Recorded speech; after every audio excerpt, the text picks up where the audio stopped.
누가복음 7장 또 마지막 부분의 말씀 같이 나누면서 또 저희가 하나님께서 우리에게 주시는 음성을 듣고 또 기도의 제목으로 삼는 시간 되기를 소원합니다.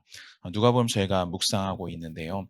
음, 누가복음이 이제 저자가 누가이지 않습니까? 누가가 가지고 있는 좀 독특한 스타일이 있습니다. 그것은 무엇이냐면은 문단을 배치할 때, 그러니까 어떤 이야기를 배치할 때 특별한 좀 아주 세심한 고려가 있다라는 것이고, 또 이야기의 특징 가운데 어떤 대비를 통하여서 대칭을 통하여서 그 이야기를 전개해 나가는 방식을 자주 사용한다는 것입니다.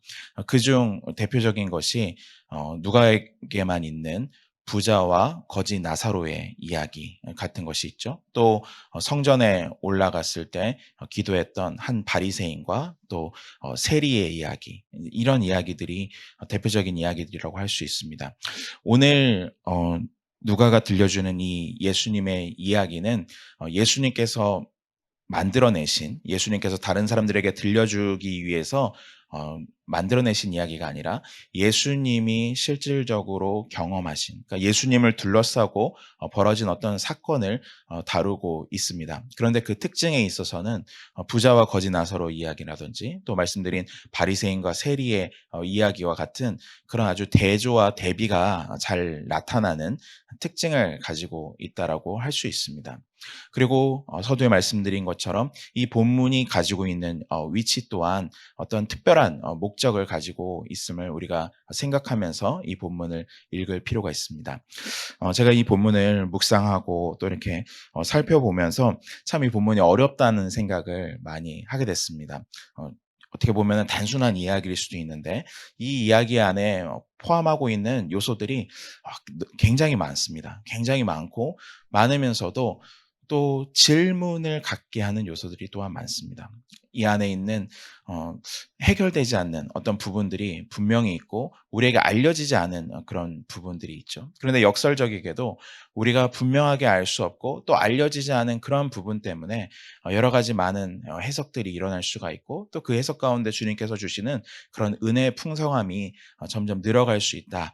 그런 생각을 하게 되었습니다. 특별히 오늘 성도님들께서 오늘 하루 누가복음 7장 36절로 50절까지의 이 한 여인의 이야기 또 예수님의 이야기를 같이 하루 종일 한번 좀 생각하시면서 이 가운데 하나님께서 나에게 주시는 음성이 무엇인가, 이 가운데 주님께서 나에게 주신 은혜가 무엇인가를 계속 곱씹으신다면 참 좋을 것 같다라는 그런 생각을 합니다.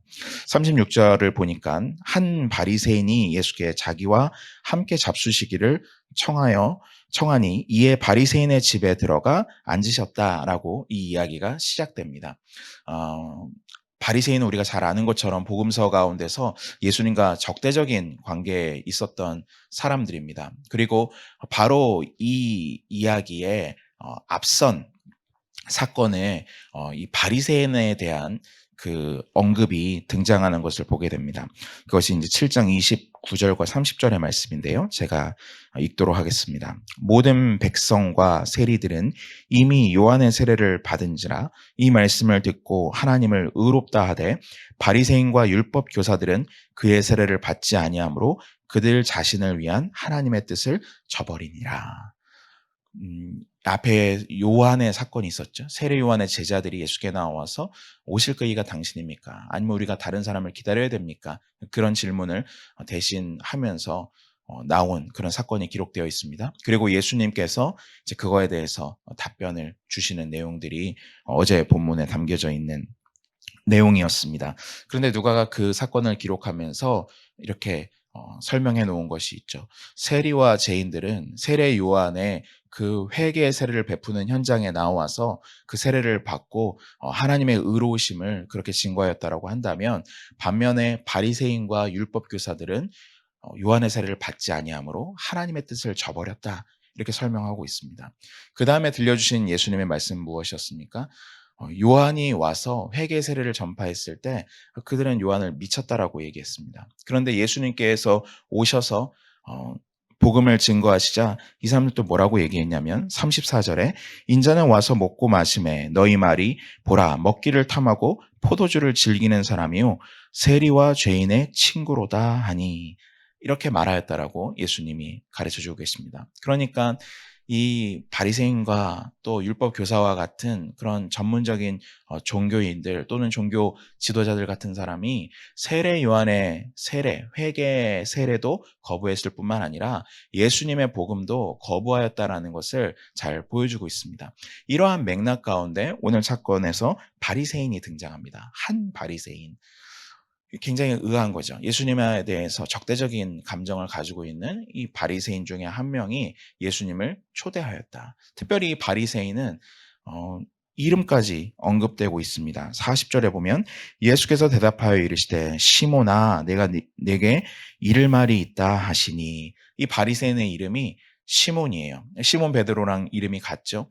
그래서 헷갈릴 수가 있습니다. 그런데 여기서는 이 바리새인의 이름을 시몬이라고 하는 것을 우리가 볼 수 있습니다.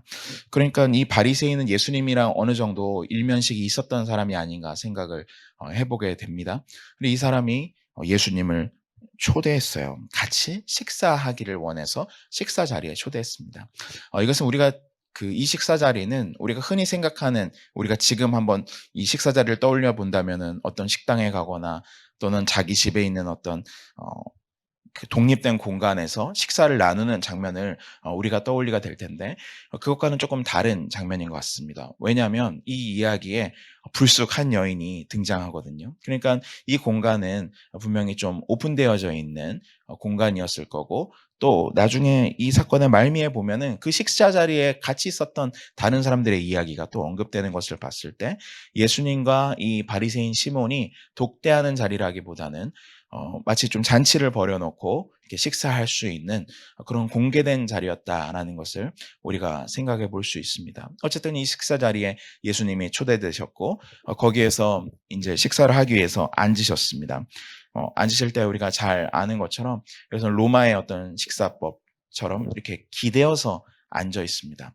그러니까 우리가 좌식 의자에 이렇게 딱 지금 앉아 계신 것처럼 그렇게 앉아 있는 것이 아니라 비스듬히 이렇게 벽에 기대서 앉아 있는 것이죠. 그러니까 이제 우리가 잘 아는 것처럼 이 이야기의 뒤에 한 여인이 와서 예수님 발에 향유를 붓게 되는데 그게 가능할 수 있었던 이유는 예수님이 이렇게 비스듬히 앉아 계시고 발이 그러니까 몸으로부터 저 끝에 멀리 떨어져 있는 그런 상태이기 때문에 가능하다는 것을 우리가 또한 생각해 볼 수 있습니다.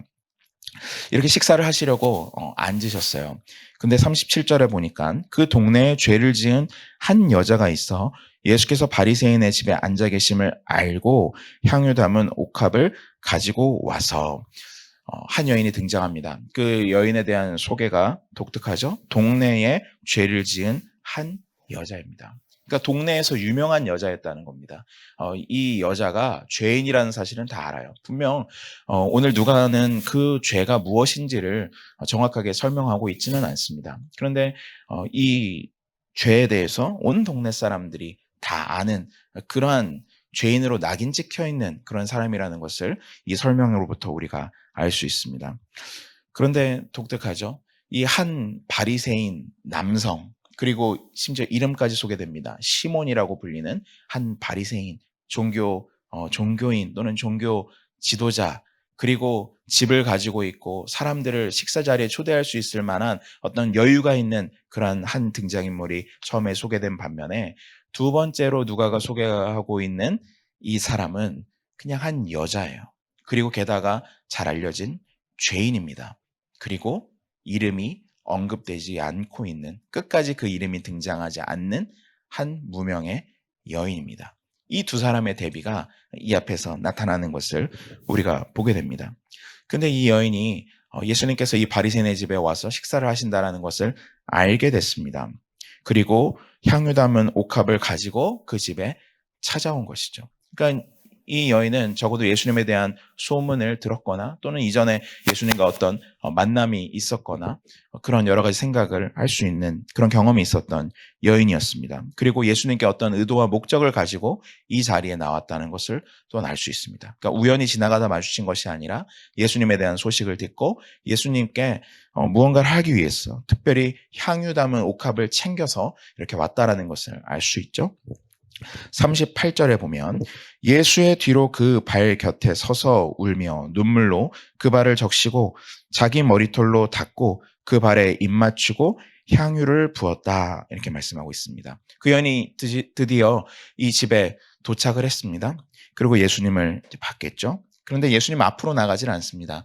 예수님의 뒤로 이렇게 돼 있습니다. 뒤로 그 발 곁에 서서, 그러니까 예수님께 짠 하고 나타나는 것이 아니라 아주 조심스럽게 또는 은밀히 나아갔고 그 뒤편으로 해서 이렇게 그 발 곁에, 발치에 이렇게 서 있었다라는 것을 알 수 있습니다. 그런데 갑작스러운 일이 일어납니다. 서서 울며 눈물로 그 발을 적시고 자기 머리털로 닦고 그 발에 입 맞추고 향유를 부으니, 여러 가지 동작들이 설명되면서 이 여인이 향유를 부었다라는 사실에 초점을 두고 있습니다. 이건 의도한 사실이 아닐 겁니다. 저는 이 부분을 읽으면서, 이 38절을 읽으면서 한 가지 궁금한 것이 있었습니다. 이것은 끝까지 해결되지 않는 어떤 부분인데 왜 울었을까 하는 겁니다. 왜 울었을까? 어떤 사연이 있길래 울었을까?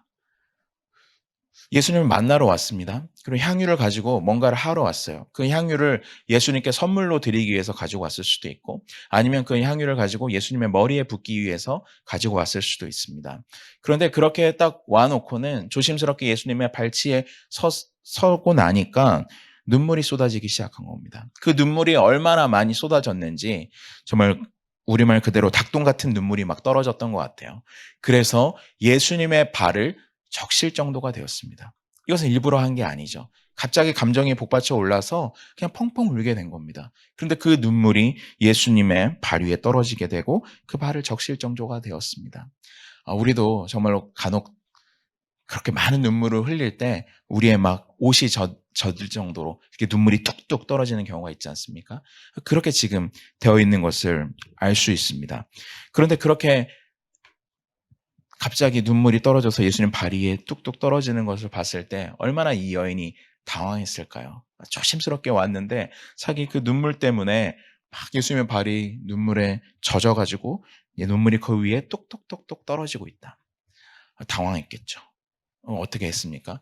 닦아드려야 되는데 마땅히 닦을 것이 없었던 것 같습니다. 우리가 생각했을 때는 그냥 이렇게 좀 옷으로 이렇게 닦아드리면 되지 않았을까 이렇게 생각할 수 있는데 이 여인은 차마 그렇게 하지 못했던 것 같아요. 그래서 자신의 머리털로 예수님의 발을 닦았습니다. 제 성경을 읽으면서 정말 이해가 되지 않는 그런 모습 중에 하나였습니다.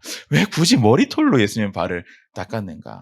그런데 이 여인은 당황스럽기도 했고 예수님의 발을 닦아야 되는데 차마 자기의 옷으로는 닦을 수 없어서 어떻게 보면 자기가 가장 귀한 부분이라고 할 수 있는, 이 당시 여성에게 있어서 정말 귀하게 여겨질 수 있는 부분인 그 머리털을 가지고 예수님의 발을 닦았습니다. 의도한 것이 아닙니다. 갑작스레 예수님을 보니까 눈물이 났고 정말로 많은 눈물 때문에 예수님의 발이 젖었고 그래서 급히 자신의 머리를, 아마도 머리를 묶고 있었다면 이렇게 머리를 풀었겠죠. 그래서 그렇게 예수님의 발을 닦았습니다. 그리고 나서 그 발에 입을 맞췄습니다. 발에 입을 맞추는 것은 흔히 있는 일이 아니겠죠. 그런데 그 발에 입을 맞추면서 예수님을 향한 어떤 사랑과 존경과 감사와 이 모든 것들을 표현합니다. 그리고 드디어 그 예수님의 발에 그 귀한 옥합을 붓습니다. 그 옥합에 담겨있는 향유를 그 예수님의 발에 이렇게 붓는 것입니다. 향유는 보통 머리에다가 붓는 것으로 알려져 있습니다. 그런데 정말 이 귀한 기름을 발에 부었다라는 것은 이루 말할 수 없는 그런 헌신이라고 할 수 있죠. 남들이 보면 참 쓸데없다, 뭐 발에 저렇게 귀한 기름을 바르냐라고 할 만한 그러한 헌신이 여기에 있었습니다. 그러니까 이 이야기 자체가 사실 상당히 좀 충격적입니다. 이 그려지고 있는 이 모습 자체가 일반적이지 않습니다. 그렇기 때문에 사람들에게 굉장한 좀 충격을 가져다주는 그러한 표현이었습니다. 근데 이것을 지켜본 사람이 있었죠. 바로 예수님을 초대했던 그 바리새인입니다. 39절에 보니까 예수를 청한 바리새인이 그것을 보고 마음에 이르되 이 사람이 만일 선지자라면 자기를 만지는 이 여자가 누구며 어떠한 자 곧 죄인인 줄 알았으리라 하거늘.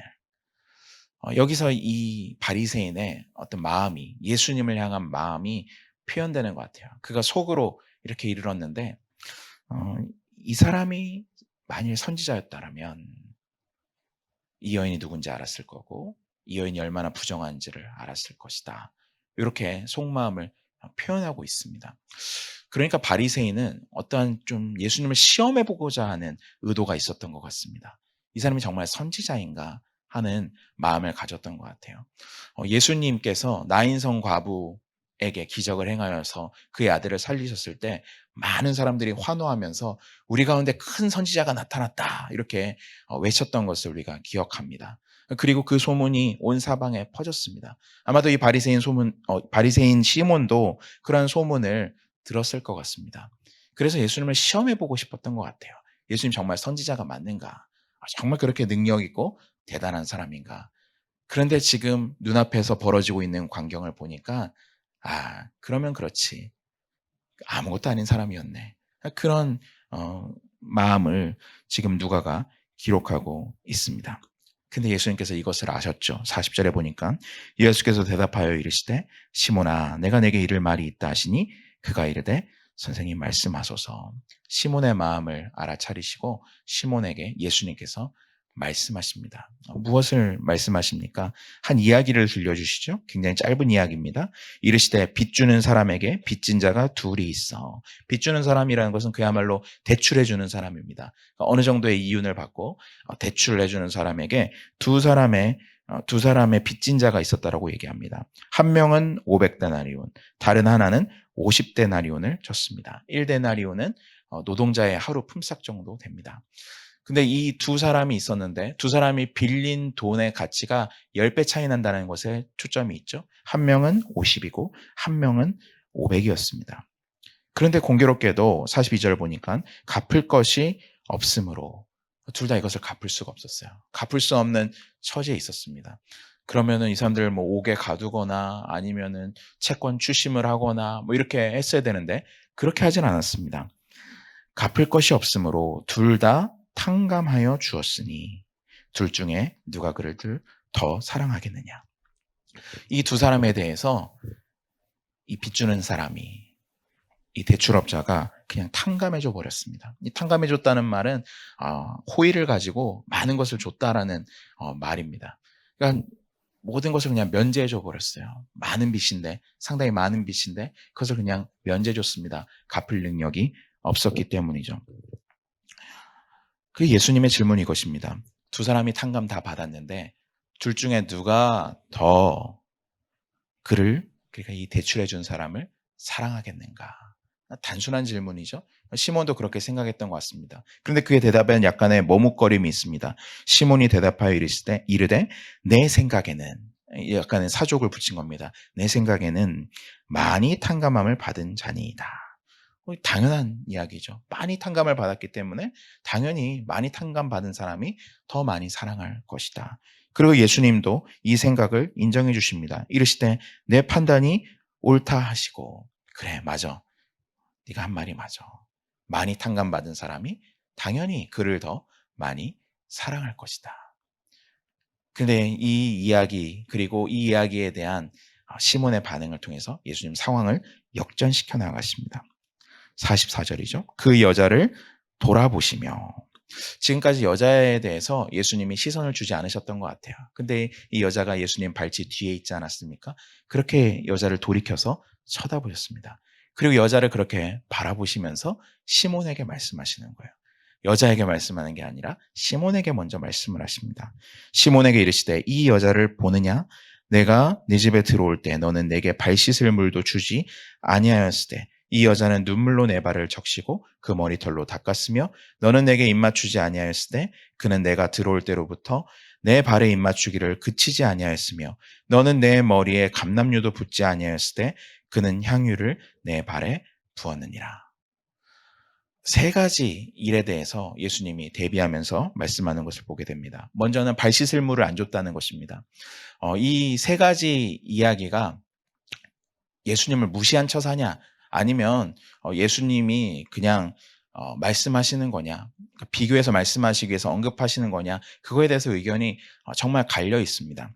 그런데 한 가지 분명한 것은 이 바리새인이 하지 않은 일을 여자가 했고 이 여자는 사실은 해야 될 것 이상을 했다라는 것에 예수님의 말씀에 초점이 있습니다. 발 씻을 물을 줘야 되는데 발 씻을 물을 주지 않았다. 그런데 이 여인은 자신의 눈물로 내 발을 적셔서 머리털로 닦았다. 이것이 첫 번째 말씀입니다. 두 번째로는 45절에 너는 내게 입 맞추지 아니하였을 때, 보통 인사의 표현이잖아요. 또는 감사의 표현이기도 하고 존경의 표현이 입맞춤입니다. 근데 입을 맞추지 않았어요. 그러나 이 여인은 처음부터 지금까지 내 발에 입 맞추기를 그치지 아니하였다. 그 이상을 한 거죠. 단순한 입맞춤 이상, 발에 입 맞춘다라는 것은 정말 놀라운 일이고 쉽게 볼 수 없는 일인데 그 일을 지금께서 하고 있다라고 말씀합니다. 세 번째로는 너는 내 머리에 감람유를 붓지 않았다. 보통 머리에 기름을 바른다고 말씀을 드렸습니다. 그리고 그 기름은 감람유, 그러니까 올리브 기름을 보통 발라서 이렇게 머리에게 붓게 됩니다. 근데 그걸 하지 않았어요. 그런데 이 여인은 올리브유보다 비싼 향유를 머리에 붓는 게 아니라 발에 부었다. 그러니까 인간이 할 수 있는 정말 최고의 환대를 지금 이 여인이 하였다라고 예수님이 말씀해주고 계시는 것입니다. 그러면서 47절에 이렇게 결론 내리십니다. 이러므로 내가 내게 말하노니 그의 많은 죄가 사하여졌도다. 이는 그의 사랑함이 많음이라. 사함을 받은 일이 적은 자는 적게 사랑하느니라. 이 모든 것을 봤을 때 이 여자는 죄 용서함을 받았다라고 예수님이 인정하고 계십니다. 왜냐하면 그가 지금 많이 사랑하고 있기 때문에. 예수님께서 그 빚진 자와 빚을 탕감해 준 자의 관계에서 말씀하신 그 내용처럼 이 여인이 많이 사랑하고 있기 때문에 이 여인은 많은 죄를 용서받은 것이 분명하다라고 결론을 내리고 계시는 겁니다. 독특하죠. 이해하기 쉽지 않습니다. 이 여인이 와서 대단한 일을 한 게 아니거든요. 그런데 이 여인의 이 모든 모습을 보니까 분명 죄 용서를 받은 것이 분명하다. 예수님께서 확인하고 계십니다. 그러면서 48절에 한 번 더 이제는 이 여자를 향하여서 확신을 주시죠. 이에 여자에게 이르시되 내 죄사함을 받았느니라. 너의 죄가 사하여졌다. 말씀을 주고 계십니다. 이것은 또 다른 논란을 불러일으켰습니다. 49절에 보니까 함께 앉아있는 자들이 속으로 말하되 이가 누구이기에 죄도 사하는가 하더라. 질문하는 거죠. 예수님 도대체 누구이길래 죄를 용서한다고 말하고 있는가? 좋은 반응은 아니었습니다. 긍정적인 반응이 아니라 이 사람 뭔데 자기가 죄를 용서한다 만다 이런 말을 하는 거야. 그런 비아냥이 여기 안에 숨어져 있습니다. 그러니까 예수님을 초대한 이 바리새인은 예수님이 선지자인지 아닌지 확인해 보고 싶었고 잠정적인 결론을 내렸을 때 선지자일 리가 없다라는 결론을 내렸습니다. 그런데 이 마지막에 그와 함께 앉아있던 자들의 반응을 통해서 드러나는 것은 무엇입니까? 예수님이 정말 선지자가 아니다라는 것이 확인되죠. 사실 선지자 이상이라는 겁니다. 선지자가 할 수 없는 일을 하시는 분이죠. 하나님만이 하실 수 있는 일, 죄를 용서하시는 일을 예수님께서 하신다. 그것이 이 이야기가 드러내고 있는 예수님의 정체입니다. 그리고 예수님 여자에게 말씀하십니다. 50절 예수께서 여자에게 이르시되 내 믿음이 너를 구원하였으니 평안히 가라 하시니라. 너의 믿음이 너를 구원하였으니 평안히 가라. 이 부분도 잘 이해가 되지 않습니다. 여자가 보인 믿음이라는 것이 과연 무엇일까? 여자는 어떠한 믿음을 가지고 예수께 나왔는가? 우리가 다 헤아릴 수 없습니다. 다만 분명한 것은 이 여인이 예수에 대한 사랑을 가지고 있었다는 것이죠. 예수님에 대한 존경을 가지고 있었습니다. 예수님에 대한 감사를 가지고 있었습니다. 감히 그분 앞에 나아가지 못하여서 발치에 나와 그분 앞에 엎드려서 자신의 가장 귀한 것들을 드리는 그러한 모습이 이 여인에게 있었음을 우리는 알게 됩니다. 예수님의 발, 예수님의 발을 닦고 예수님의 발에 입 맞추고 예수님의 발에 기름을 부은 이 여인을 향하여서 예수님은 내 믿음이 너를 구원하였으니 평안히 가라 라고 말씀하고 계십니다. 그러면 우리는 다시 첫 번째 질문을 하지 않을 수 없습니다. 이 여인은 왜 울었을까요? 왜 와서 예수님을 향하여서 울었을까요? 그리고 왜 이 여인은 예수님께 향유를 붓고자 하였을까요? 이 본문이 모든 것을 다 드러내 주지는 않습니다. 모든 것을 다 설명해 주지는 않습니다. 그러나 한 가지 분명한 것은 이 모든 사실을 통하여서 역전이 일어났다라는 것입니다. 무명의 죄 많기로 소문난 사람들에게 낙인 찍힌 여인이 예수께 와서 눈물로 그분 앞에 나왔지만 이제는 평안을 가지고 돌아갔다. 예수께 나왔을 때 우리 가운데 죄 사함이 있고 예수께 나왔을 때 우리 가운데 평안이 있다. 예수님은 그러한 역전의 능력을 가지신 분이다라는 것이 이 본문을 통해서 드러나고 있습니다. 그러면서 이 뒤에 이어지는 8장의 짧은 언급 속에서 왜 이 여인의 이야기가 기록되었는지 우리가 약간의 단서를 얻을 수 있습니다. 8장 2절인데요. 또한 악기를 쫓아내심과 병고침을 받은 어떤 여자들 곧 7 귀신이 나간 자 막달라인이라 하는 마리아와 헤롯의 청지기 구사의 아내 요한나와 수산나와 다른 여러 여자가 함께하여 자기들의 소유로 그들을 섬기더라.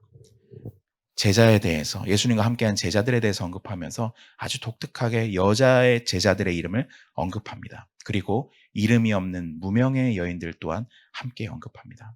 예수님 앞에 나온 여인, 그 여인은 또한 세상으로 보냄받은 여인입니다. 우리 또한 예수님 앞에 오늘 어떠한 심정으로 나아가든지 간에 예수님께 역전의 능력이 있으신지를 믿어야 합니다. 예수님 앞에 나아갈 때 우리의 상황이 어떤 것이든지 간에 예수님은 그것을 역전시킬 수 있습니다. 우리를 변화시키는 분입니다. 우리에게 죄 용서를 주시는 분입니다. 우리에게 평안을 주시는 분입니다. 눈물로 주님 앞에 나왔을 때 주님 우리에게 평안을 가지고 가라 세상으로 보내십니다. 오늘도 이 말씀을 믿고 주님의 평안을 가지고 세상으로 담대히 나아가는 주님의 모든 백성들 되시기를 주님의 이름으로 축원합니다. 이 시간 오늘 같이 말씀을 생각하시면서 또 개인의 기도의 제목을 가지고 기도하시다 일어서시겠습니다. 하나님 아버지, 주님의 은혜와 사랑을 감사드립니다. 오늘 저희가 주의 말씀을 생각하면서 나아갑니다. 아버지, 우리 불쌍히 여겨주시고 하나님의 은혜와 자비로